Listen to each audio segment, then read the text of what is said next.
Amen. Ngayon naman po, pakinggan po natin ang patotoo ng isa nating kapatid from C4. Siya din po yung ating department head ng mission.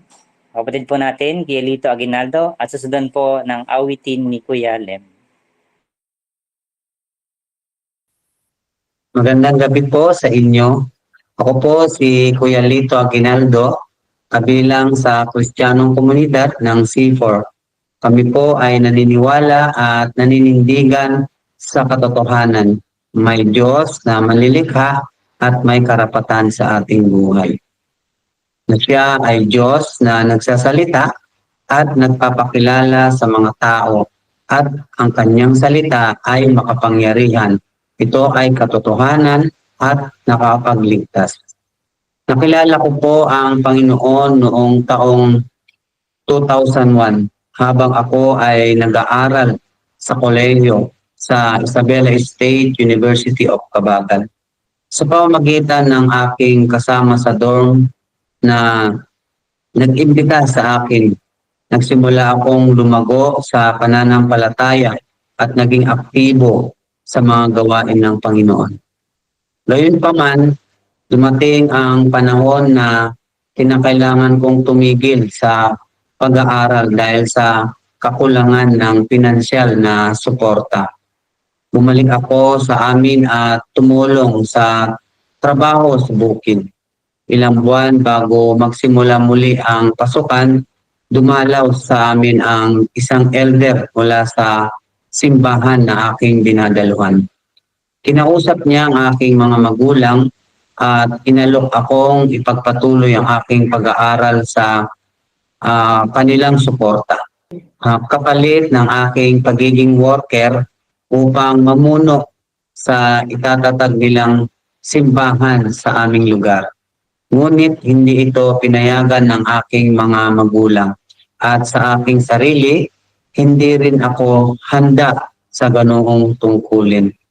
Sa halip, nagpasya akong sumama sa aking ate at lumuwas ng Laguna upang maghanap ng trabaho. Hindi naging madali ang aking karanasan. Ilang buwan akong naghanap ng trabaho at nauwi ako sa pagiging construction worker. Sa kabila ng hirap, tiniis ko ito hanggang sa magkaroon ako ng pagkakataon makapagtrabaho sa FPIP.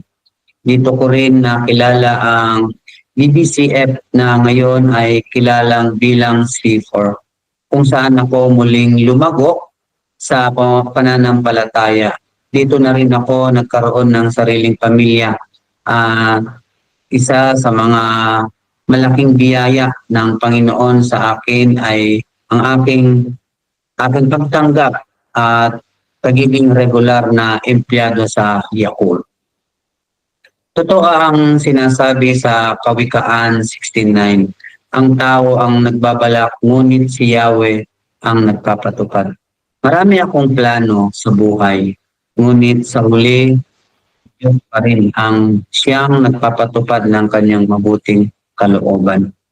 Hindi ko inakala na babalik ako sa aking bayang Sinilangan upang magmisyon.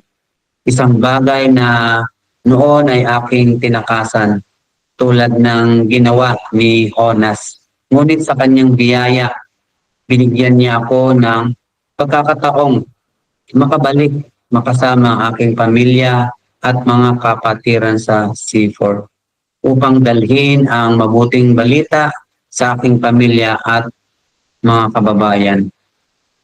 Pinapakita ng aking karanasan na binigyan tayo ng Diyos ng isip at kakayahan magdesisyon para sa ating buhay. Maaari tayong magtakda ng mga layunin at gumawa ng mga plano.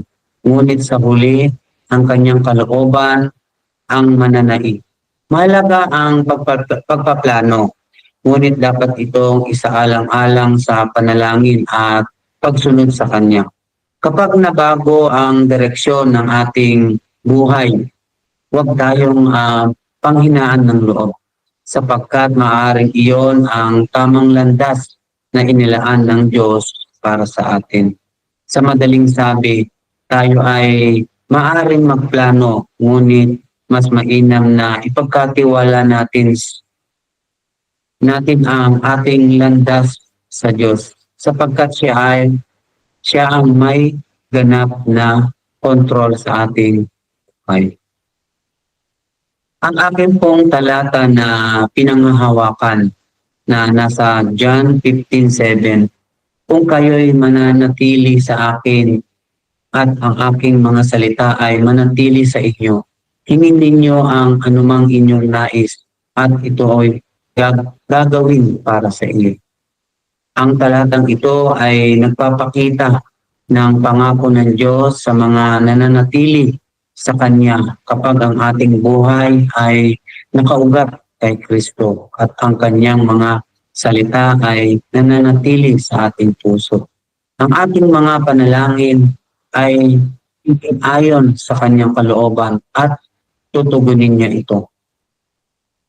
Isang paalala ito na ang tunay na relasyon sa Diyos ay hindi lamang humihiling kundi isang patuloy na pananatili sa Kanya sa pamamagitan ng pagsunod at pananampalataya. Dalahin ko po na gamitin ng Diyos ang aking patutuo na ito upang magbigay hamon at pagpapala sa inyo at sa lahat ng makakapakinig. Mamuhay po tayong nasa ilalim presensya ng Diyos. Napapasakop sa otoridad ng Diyos at namumuhay tuwina para sa kapurihan lamang ng Diyos. Purihin po ang Panginoon.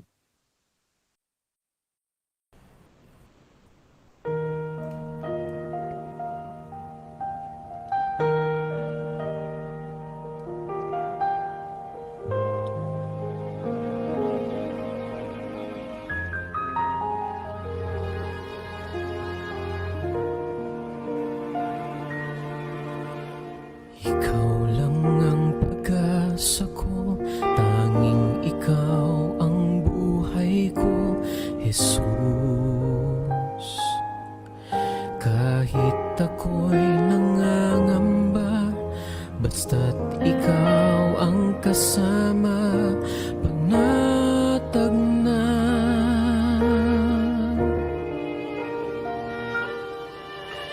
Ikaw lang ang sasambahin, paligid man ay madilim, Jesus. Kahit may suliranin man, lagi kang aawitan, ikaw lamang. Kahit kailan di ka nagkulang, biyaya mo sa akin laging laan. Ang pag-ibig mo sa akin walang hanggan, inibig mo ako noon pa man.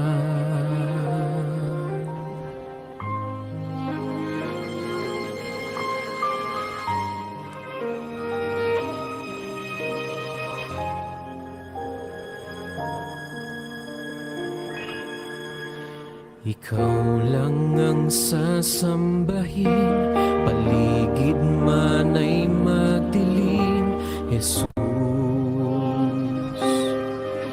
Kahit may suliranin man, lagi kang aawitan, ikaw lamang. Kahit kailan di ka nagkulang, biyaya mo sa akin laging laan. Ang pag-ibig mo sa akin walang hanggan, inibig mo ako noon pa man. Panginoon, dakila sa dalangin ko. Ako'y inibig mo kahit ako ay ganito. Walang katapusan ang pagmamahal mo. Walang pinipili ang puso mo. Kahit kailan di ka nagkulang, biyaya mo sa aking laging laan. Ang pag-ibig mo sa aking walang hanggan. Inibig mo ako noon.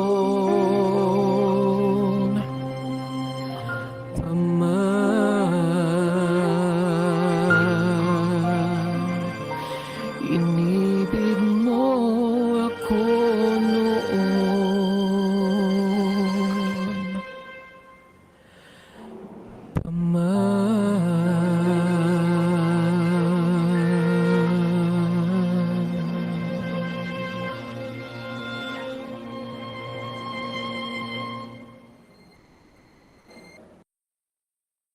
Amen. Maraming salamat po sa ating kapatid na Kuya Lito sa iyong buhay at paglilingkod. Tunay na ikay pagpapala sa ating komunidad. Maraming salamat din po sa ating kapatid na Kuya Len sa kanyang awitin na papuri sa Panginoon. Ngayon naman po, pakinggan po natin ang mabuting balita, ang pahayag ng mensahe ng Diyos sa pamamagitan po ng ating kapatid Kuya Carlo.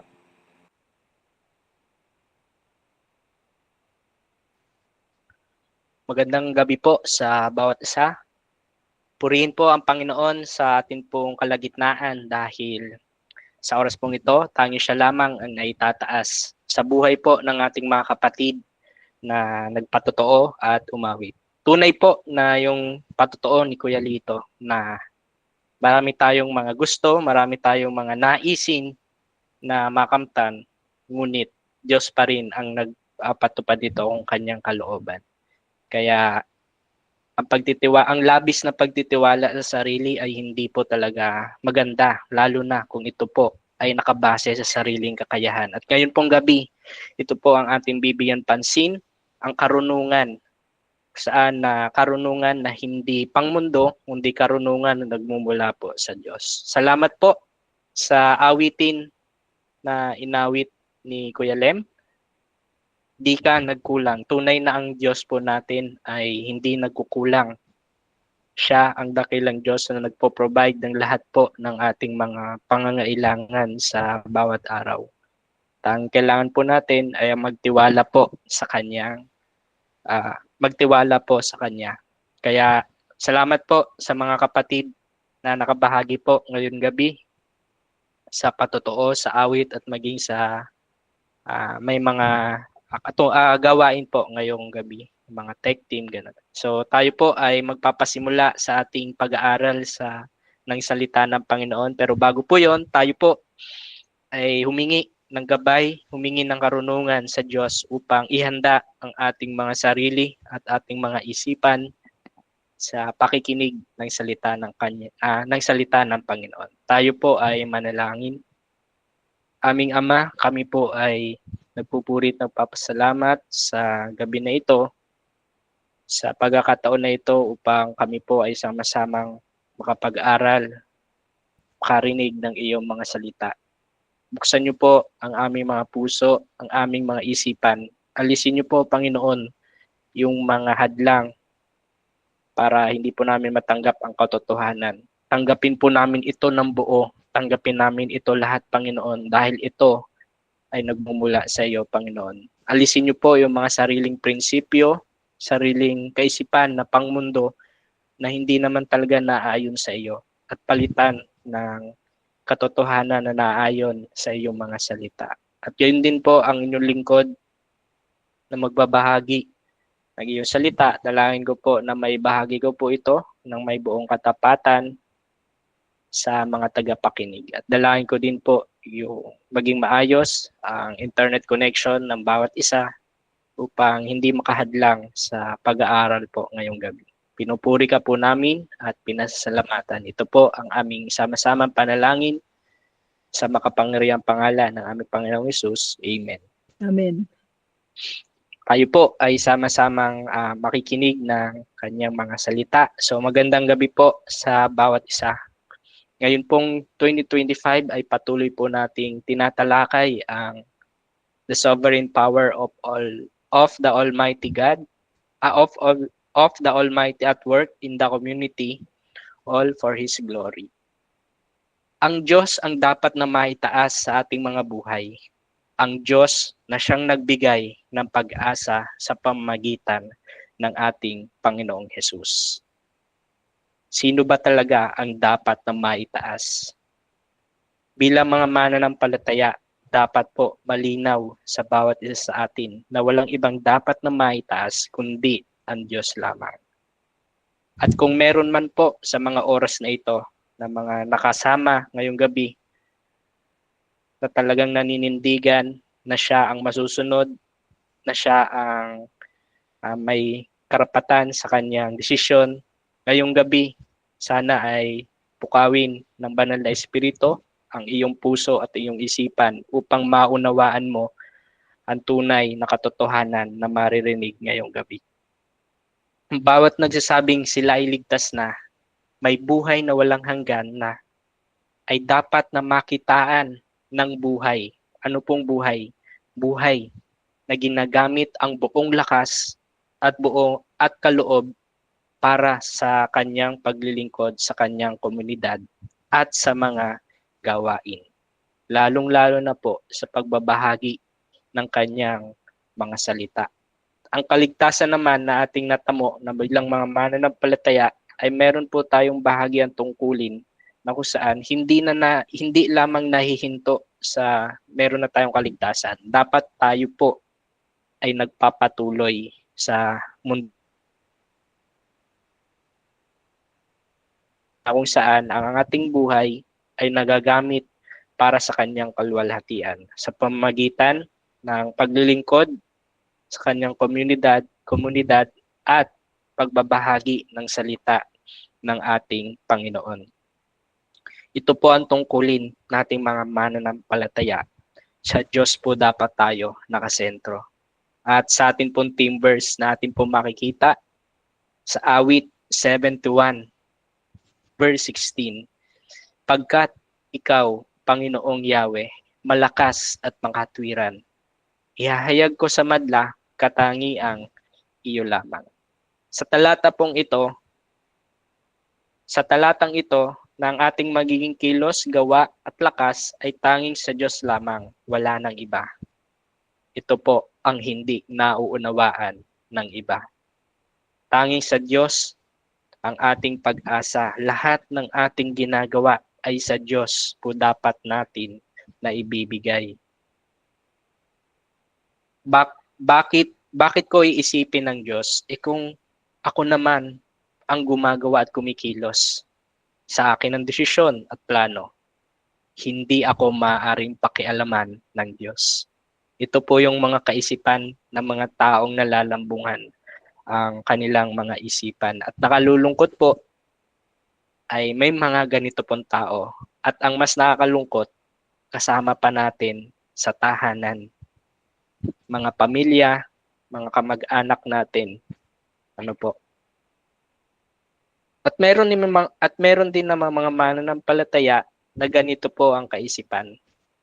Pinapababaw ang pananampalataya. Kaya wag po nawang maging ganito ang ating isipan. Ano po?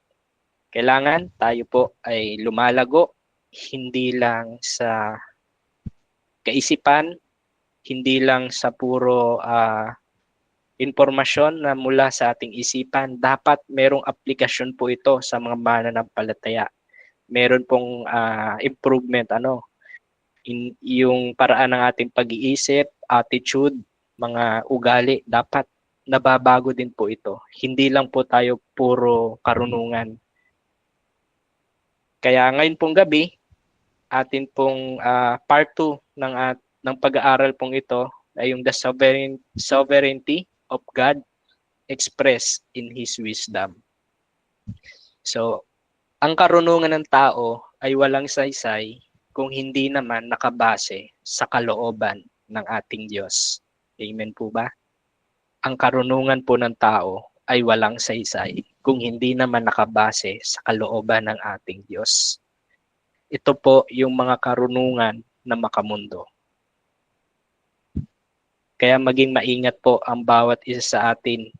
Ang pagiging marunong ay hindi lagi nakabase sa taas ng pinag-aralan.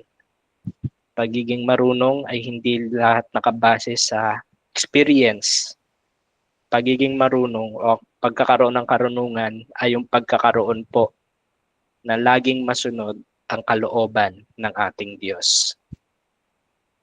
Kaya walang sino man sa bawat isa sa atin ang kayang magmalaki na siya ay magaling dahil sa karunungan na meron siya.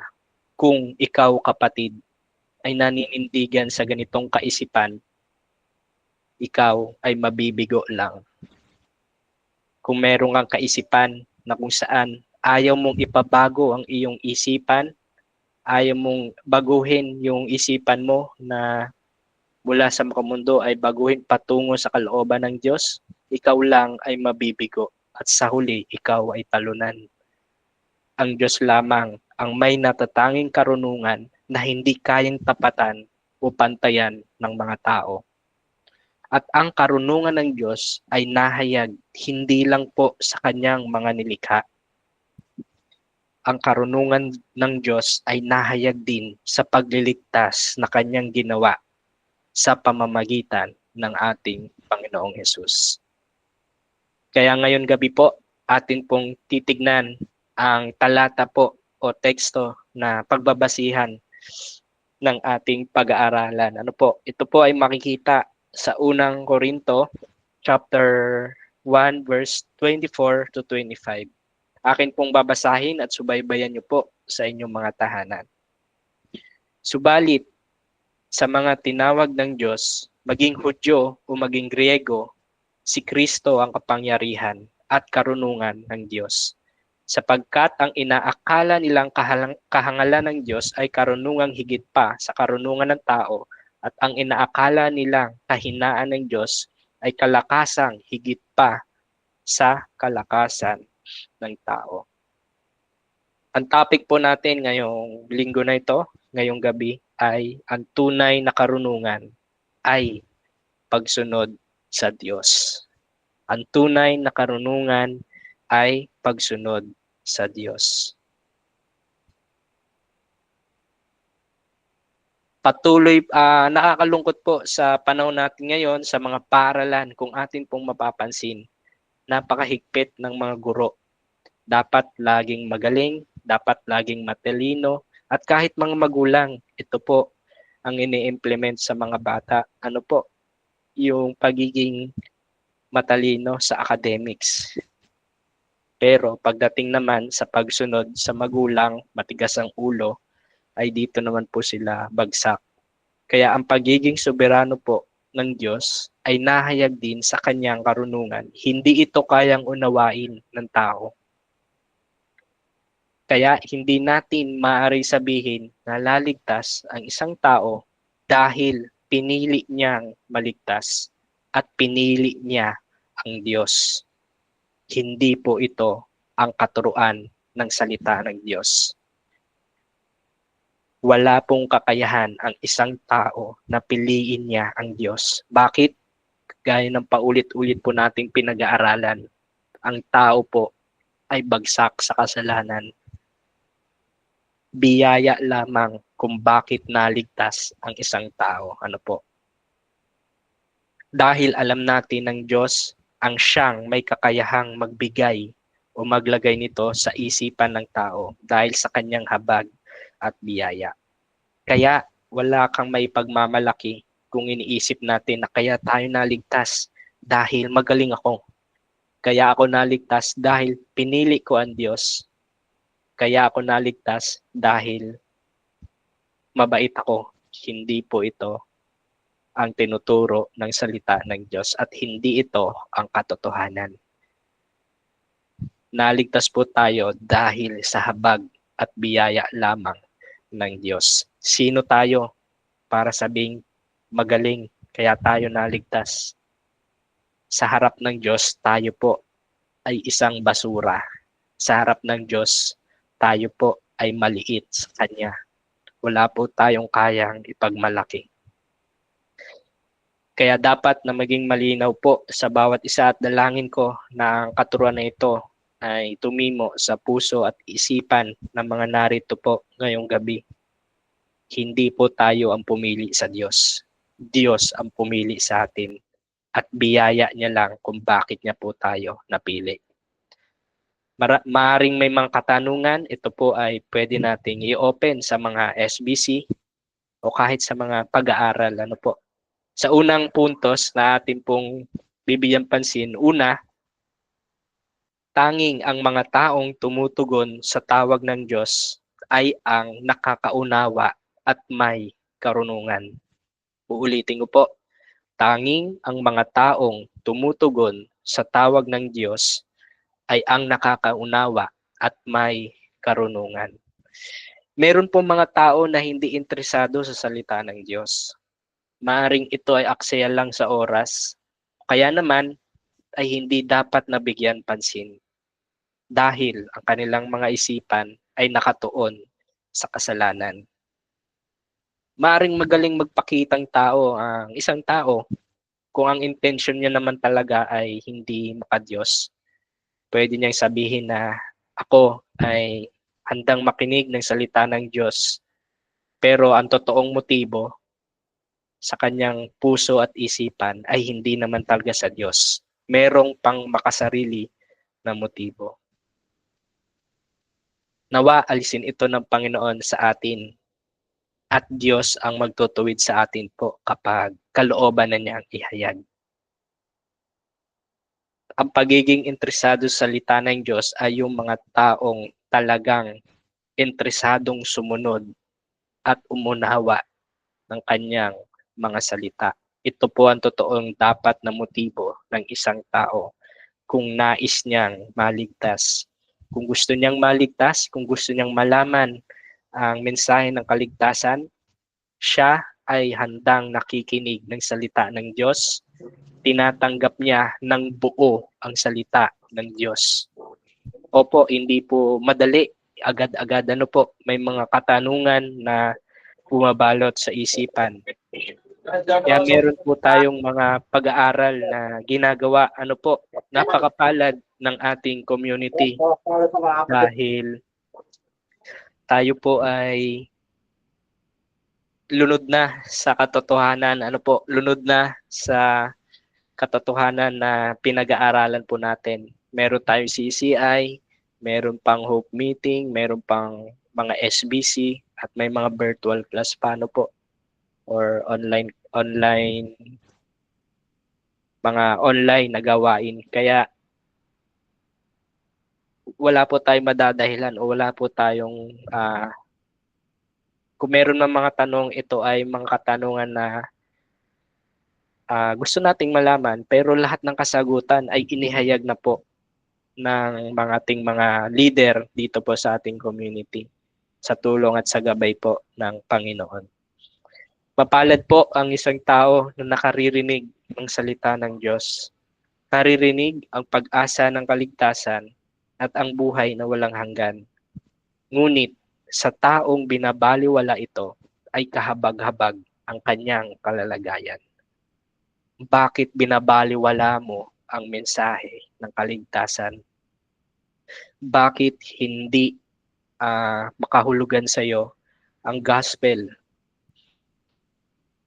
Bakit hindi mo basta-basta o bakit hindi mo agad naisuko sa Diyos ang lahat? Ang tunay na nakakaunawa ng mensahe ng Ebanghelyo ay ang mga tinawag ng Diyos, hindi dahil sa kanyang talino, kung gaano siya kabait o kung gaano man siya kayaman. Ito ay dahil sa habag at biyaya lamang ng Diyos. Kaya yung isang nakatanggap ng kaligtasan, nakaunawa ng kaligtasan, ng mensahe ng kaligtasan, ito ay dahil sa biyaya lamang ng Diyos. Pangalawang paalala po, mula sa teksto po na ating binasa ay ang karunungan ng Diyos ay higit sa karunungan o talino ng tao.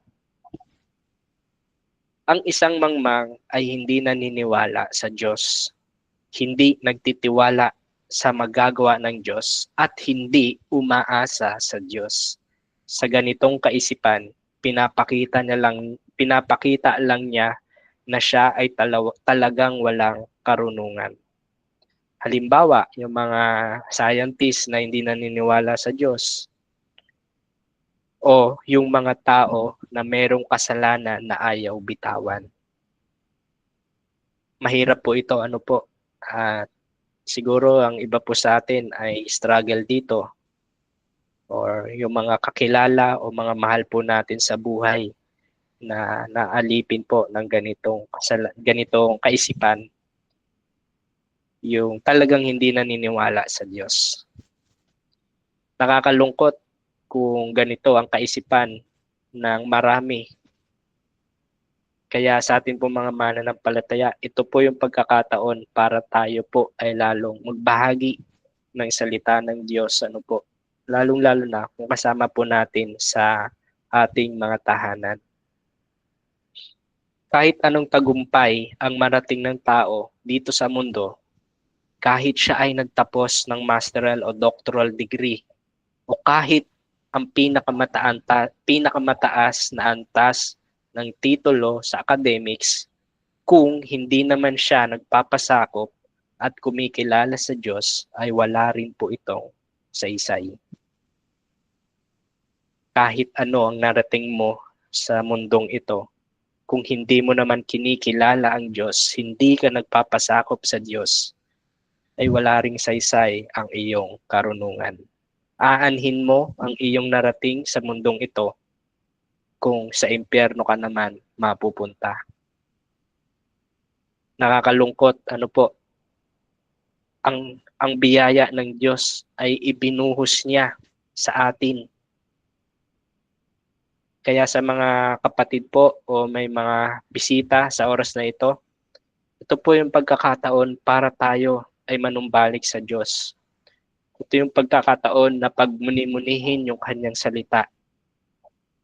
Talaga bang makakatulong yung mga narating natin sa buhay? Talaga bang makakatulong yung yaman na ating iniingatan? O merong Diyos na may pahintulot nito kung bakit mo nakamit yan? Merong Diyos na nagpahintulot kung bakit mo narating yan? Kaya maging malinaw po ito sa bawat isa. Hindi po natin kailangan na maging mataas ang ating karunungan sa mundong ito. Ang makita pa lang ang kadakilaan ng Diyos, maranasan ang kanyang habag at pagliligtas, dun pa lang ay may karunungan na tayo.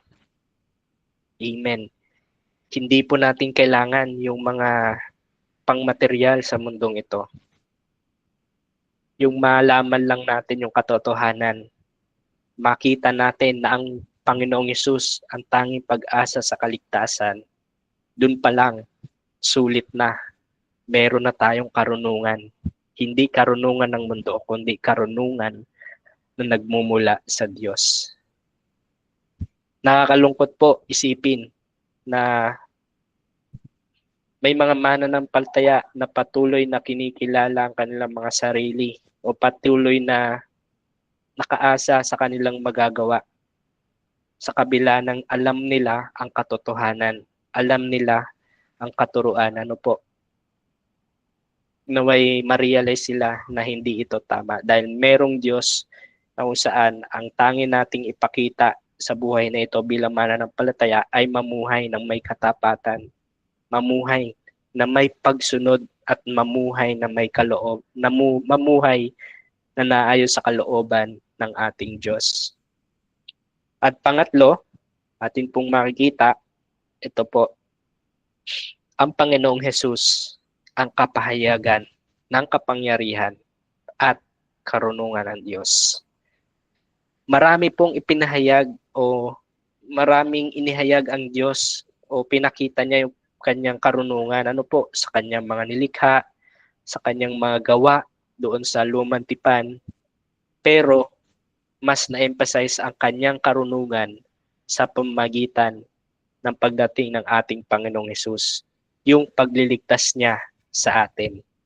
Sa pamamagitan ng ating Panginoong Hesus, ang taong makasalanan ay may pag-asa na maligtas at mabago. Ang tanong, kaya mo bang tanggapin ito? Tinatanggap ba natin ang Panginoong Hesus sa ating mga buhay? O patuloy lang tayong mamumuhay sa kasalanan? O patuloy lang nating mamahalin ang kasalanan?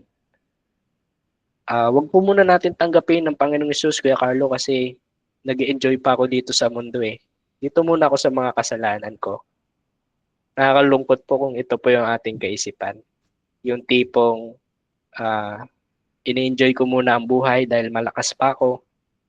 Kaya okay lang na gumawa ng kasalanan na Nakakalungkot po kung ito ang maging kaisipan ng bawat isa.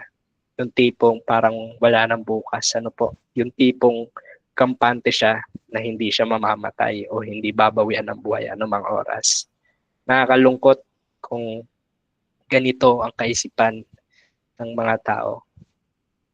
Ang karunungan po ng Diyos ay nahayag sa pamagitan ng Panginoong Hesus.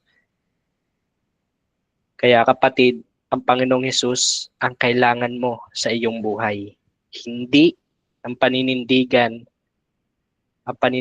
mo na karunungan o nalalaman. Magtiwala ka sa Panginoong Hesus. Magbago at umalis sa kasalanan na iyong pinaninindigan at manampalataya ka sa ating Panginoong Hesus. Ang kaligtasan ay kusang ibinigay sa atin. Kaya napakapalad po natin na nakakarinig po tayo ng salita ng Diyos. Hindi po natin tiyak ang buhay. Hindi po natin tiyak kung hanggang kailan po tayo sa mundong ito. Kaya habang may oras, habang may lakas, ito po yung pagkakataon para kilalanin natin ang Panginoong Hesus. Manumbalik, magbalik loob, magbago, umalis sa kasalanan na ating pinaninindigan. Ang nakakalungkot po, ang ating Panginoong Hesus ay mas pinapababaw. Kung atin pong babalikan yung Holy Week, sa social media, naging katatawanan na lang po yung yung Holy Week.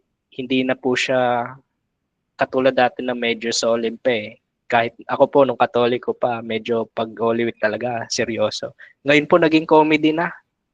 Yung pag-act kay Jesus Christ, na meron pa nga po may nag-act na Jesus Christ, biglang sinipa, nagalit. So ano pong iisipin ng mga bata na nakakanood nun?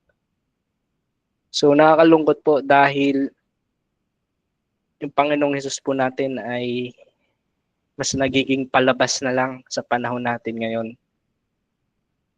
na hindi po dapat ito ang makita ng mga tao. Ang dapat nilang makita, yung buhay ng Panginoong Hesus, ang naging pag-asa para sa kaligtasan ay makakamtan po ng bawat isa kung ito po ay tatanggapin. Kaya pag pinag-usapan ang Panginoong Hesus, ito po ay isang seryoso, banal. Hindi po ito basta-basta na ginagawang palabas na lamang.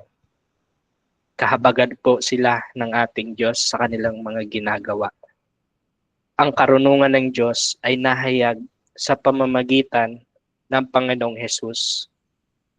Sa kanyang dugo na umagos doon sa krus ng Kalbaryo. Kaya kapatid, hindi pa uli ang lahat.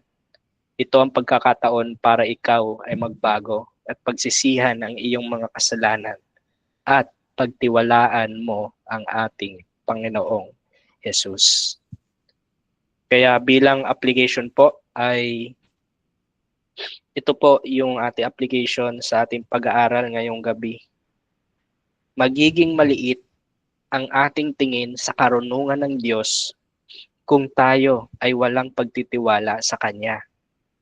Ngunit atin namang kamamanghaan ang karunungan ng Diyos kung tayo ay magbabalik loob sa Kanya, magtitiwala sa Panginoong Yesus at mananampalataya sa Kanya. Ito ang tunay at malalim na karunungan na hindi kayang higitan ng karunungan ng mundong ito. Dalangin ko po na ang bawat isa ay nakita ang katotohanan na kung saan yung karunungan na hindi pang mundo, kundi karunungan na nagmumula sa ating Diyos. Karunungan na may pagsunod, karunungan na may pagpapasakop sa ating Diyos. Kaya yun po ang mensahe natin ngayong gabi. Bilang tugon po sa mensahe, tayo po ay umawit ng ating response song.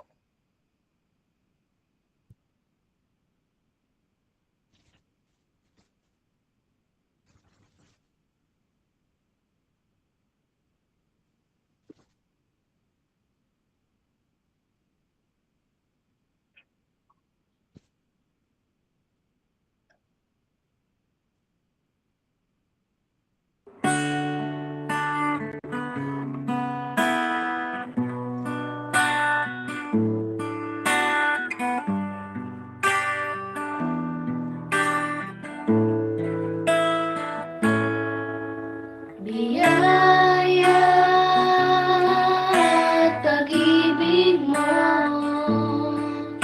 sadyang panghabang panahon, kapangyarihan at kadakilaan, noon, ngayon at magpakailanman. Banal ang pangalan mo, ikaw ang aming Panginoon. Maluwalhatian at karangalan, O Diyos, ito'y sa'yo lamang. Awit sa'yo'y Alleluia, pagpupuri at pagsamba. Alleluia,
Tayo po ay sandaling manalangin bilang tugon po sa mensahe na atin pong napakinggan.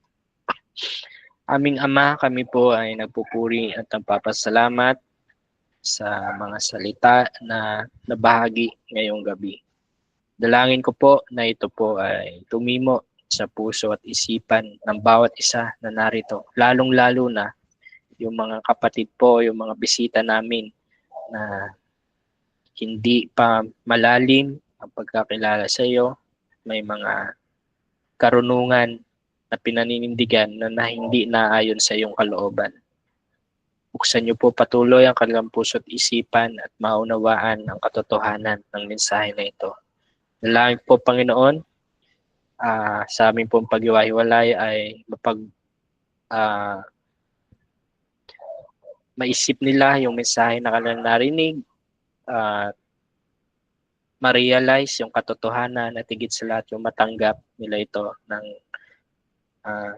maluwag sa kanilang kalooban. Alam ko po, Panginoon, na ikaw pa rin ang siyang kumikilos sa bawat isa sa amin. At ikaw ang siyang mag-aalis ng talukbong sa isipan ng mga narito po na kasama po sa gawain ito. Pinupuri ka po namin, Panginoon, at pinasasalamatan. Sa inyo po namin ibinabalik ang pinakamataas na papuri, pagsamba, pasalamat sa makapangyarihang pangalan ng aming Panginoong Hesus.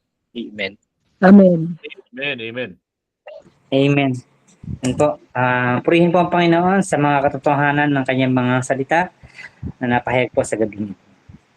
At sa mga nagnanais po magpasalamat, mag-unmute lang po or mag-type sa ating chat box or i-click niyo po yung raise hand button. Maraming salamat po sa ating mga kapatid na nandito po sa ating Google Meet at mga kapatid po natin na tumutok sa ating FB Live.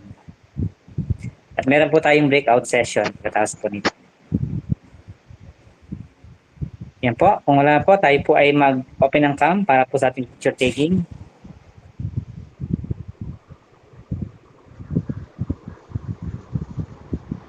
Okay po, bibili ako ng 3.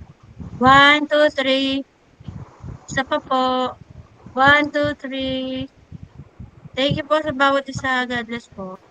Okay, salamat po sa bawat isa. Thank you po.